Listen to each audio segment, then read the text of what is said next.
il y a une formation à l'intention des conseillers municipaux pour les rappeler leurs attributions et aussi faire participer des acteurs sociaux, mais aussi les acteurs de justice et paix, des églises, pour qu'on ne puisse pas attendre beaucoup de choses des conseillers municipaux, mais aussi rappeler aux conseillers municipaux que nous avons besoin qu'ils comprennent, qu'ils intériorisent tout ce qui se trouve dans la loi, les accordant des responsabilités pour qu'ils puissent contrôler la commune.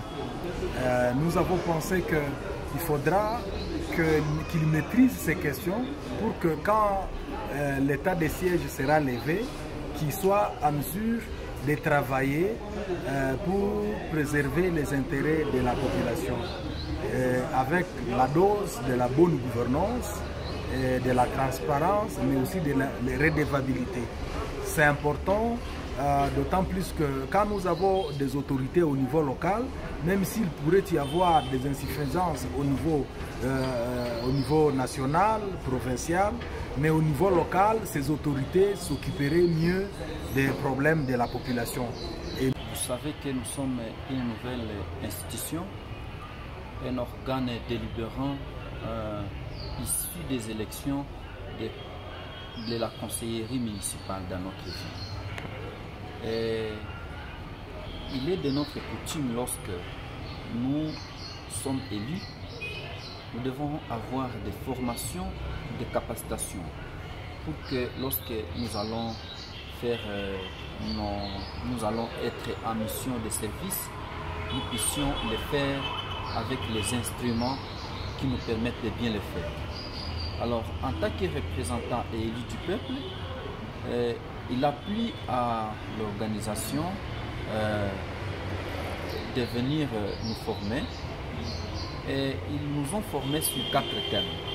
Aujourd'hui, c'était d'abord le fonctionnement des ETD dans une démocratie. Le deuxième thème que nous avons développé, c'était la bonne gouvernance et la citoyenneté. Le troisième thème, c'était le rôle des élus dans une démocratie. Enfin, la redevabilité. Voilà autant de thèmes que nous avons développés pendant ces 2 jours. Et puis nous sommes suffisamment informés pour cette matière-là. Nous sommes dans l'état de siège. Et dans l'état de siège, nous sommes restreints de faire ou d'accomplir nos missions. Mais nos tâches qui sont reconnues par la loi sont dans la loi organique numéro 08/016 de 2008. Et cette loi nous permet de contrôler l'exécutif.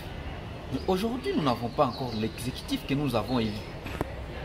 Alors, nous sommes en train d'être capacités pour que prochainement, lorsque nous serons, nous allons nous donner les élus, bourgmestres, exécutifs et conseillers urbains, nous allons maintenant exécuter nos tâches là qui nous sont reconnues par la loi. Voilà pourquoi aujourd'hui nous sommes en train d'être capacités d'abord. Bon, nos impressions sont bonnes par rapport aux formateurs parce qu'ils sont capables. Hein, ils sont capables, ils ont la matière et puis ils ont abordé beaucoup plus, ils ont des outils, les instruments qui vont nous permettre de nous référer et lorsque nous sommes en train d'élaborer par exemple nos décisions, que nous ne puissions pas les faire au hasard, que nous puissions quand même nous appuyer sur les textes qui vont nous aider à servir bien notre population. Beaucoup plus dans l'élaboration des budgets participatifs. Ça va intéresser notre population. Et je crois que lorsque nous allons commencer à travailler, notre population va trouver gain de cause parce que nous ne serons pas vides. Nous avons capitalisé ces moments où nous sommes sous état de siège. Nous avons reçu beaucoup de partenaires qui nous ont appuyés dans les formations. Et en tant que fruit émanant du peuple, et aussi beaucoup plus intellectuel, nous avons besoin d'être formés. Parce que lorsque tu fais quelque chose en ayant la formation, en étant instruit, tu le fais bien, avec avec compétence. Voilà un peu. Et à l'organisateur? À l'organisateur, nous disons merci parce qu'ils ont eu l'état de venir vers nous. Et l'ONG en soi, c'est Credo. Au coordonnateur de Credo, nous disons merci. Et à notre formateur Étienne Kambale, qui a été aussi compétent dans sa façon de transmettre le message aux élus locaux que nous sommes. Nous leur disons merci et prochainement qu'ils puissent continuer toujours à nos capacités pour que notre population de Goma, de la commune de Karissimbi, puisse avoir quand même des élus capables de remonter de la situation pénible qu'ils vivaient pour qu'ils vivent une vie meilleure.